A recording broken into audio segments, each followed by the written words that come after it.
Bawat gabi, kapag ang araw ay nagtatago sa likod ng mga bundok, ang kalangitan sa itaas ng Lunara ay napupuno ng libu-libong nagniningning na bituin.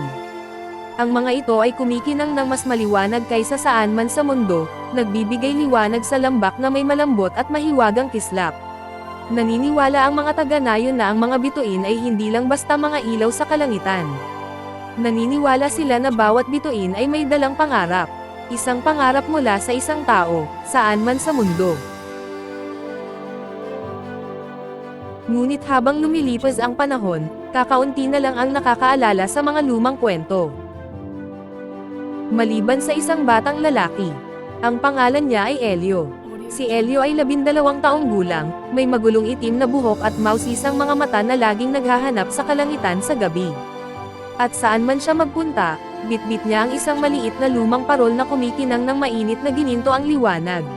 Habang natutulog ang mga taga-nayon, umakyat si Elio sa damuhang burol sa itaas ng nayon. Hindi lang siya nanonood ng mga bituin. Naghahanap siya sa kanila. Dahil si Elio ay naniniwala sa isang bagay na mas kakaiba kaysa sa mga taga-nayon. Naniniwala siya na kapag may nakalimot sa kanilang pangarap, mahuhulog ang kanilang bituin mula sa kalangitan. At kapag nangyari iyon, nandoon si Elio upang hanapin ito. Maingat siyang lumuhad. Doon, nakatago sa damo, ay isang maliit na kumikinang na kristal na bituin. Isang nahulog na pangarap. Dahan-dahan itong pinulot ni Elio, inilapit sa kanyang parol. Ang mainit na gininto ang liwanag ay dumampi sa bituin, at dahan-dahan, nagsimula itong kumislap ng mas maliwanag. Mahinang ngumiti si Elio, ngunit bigla, isang maliwanag na guhit ng ilaw ang bumulusok sa kalangitan. Pagkatapos ay isa pa, at isa pa, nagulat na napatingala si Elio. Nagsihulugan ang mga bituin sa lahat ng dako. Ang parol sa kanyang kamay ay nagsimulang kumutitap. Ang ilaw nito ay bumugso at umikot hanggang sa biglang, pop! Isang maliit na kumikinang na spark ang lumutang mula sa parol. Ang maliit na spark ay umunat at idinilat ang maliwanag nitong mga mata. Aba, medyo matagal iyon, sabi nito. Gulat na nakatingin si Elio. Marunong kang magsalita, tumawa ang spark. Oo naman. Ang pangalan ko ay Nova, at ako ay isang Starkeeper. Ang trabaho ko ay protektahan ang mga pangarap ng mundo. Ngunit, may nangyaring malaking mali. Napakaraming tao ang nakalimot sa kanilang mga pangarap. At kapag nakalimutan ang mga pangarap, nagsisihulog ang mga bituin. Ang sabi ni Nova, tumingin si Elio sa malalayong bundok kung saan lumapag ang mga nahulog na bituin. Elio, nag-aalala, ano ang mangyayari kung mahulog silang lahat? Bahagyang lumabo ang kislap ni Nova. Nova, seryoso, magdidilim ang kalangitan.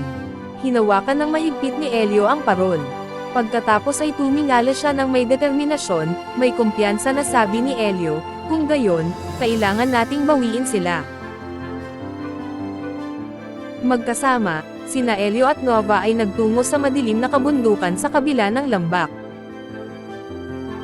Ang kanilang paglalakbay ay nagdala sa kanila sa misteryosong Whispering Forest, kung saan ang kumikinang na mga kabute ay nagbibigay ilaw sa lupa at ang mga puno ay tila bumubulong ng mga lihim sa hangin. Sa daan, nakakita pa si Elio ng mas maraming nahulog na bituin. Bawat isa ay may hawak na pangarap. Mga pangarap ng pakikipagsapalaran, mga pangarap ng musika, mga pangarap ng pagtuklas. At sa tuwing ang gininto ang liwanag ng parol ay dumampi sa isang bituin, kumikinang itong muli at bumalik sa kalangitan. Ngunit sa malalim na bahagi ng kagubatan, nakatuklas sila ng isang mas masahol pa. Isang napakalaking kanya na puno ng libu-libong malabo, kumukutitap na mga bituin. Ang lambak ng mga nawalang pangarap. Hindi makapaniwala si Elio. Napakaraming bituin para mailigtas ng mag-isa. Pagkatapos, biglang niyanig ang lupa. Isang madilim na hugis ang bumangon mula sa mga anino.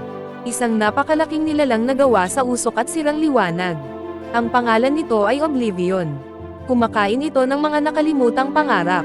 Bawat pangarap na inabandona ng mga tao ay nagpapalakas dito. Oblivion, umungol, malapit na, wala nang matitirang mga pangarap. Sandaling natakot si Elio, ngunit pagkatapos ay may naalala siya. Ang mga pangarap ay hindi kailanman tuluyang nawawala, nakalimutan lang ang mga ito. Umakyat si Elio sa pinakamataas na bato sa kanyon at itinaas ang kanyang parol sa hangin. Ang gininto ang liwanag ay sumabog palabas tulad ng sumisikat na araw. Ang sinag ng liwanag ay umabot sa buong lambak, hanggang sa lunara. At may nangyaring hindi kapanipaniwala. Nagsimulang maalala ng mga tao ang kanilang mga pangarap. Pinulot ng pintor ang kanyang pincel.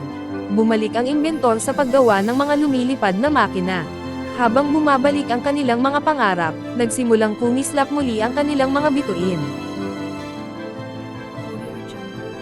Pabalik sa kanyon, libo-libong nahulog na bituin ang lumiwanag na parang isang kumikinang na bagyo. Isa-isa, umakyat sila sa kalangitan. Pataas at pataas, hanggang ang kalangitan sa gabi ay mas maliwanag kaysa kailanman. Ang nilalang ng kadiliman ay natunaw sa kumukupas na mga anino.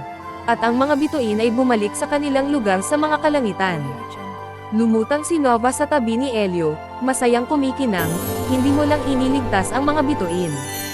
Ipinaalala mo sa mundo kung paano muling mangarap, sabi ni Nova.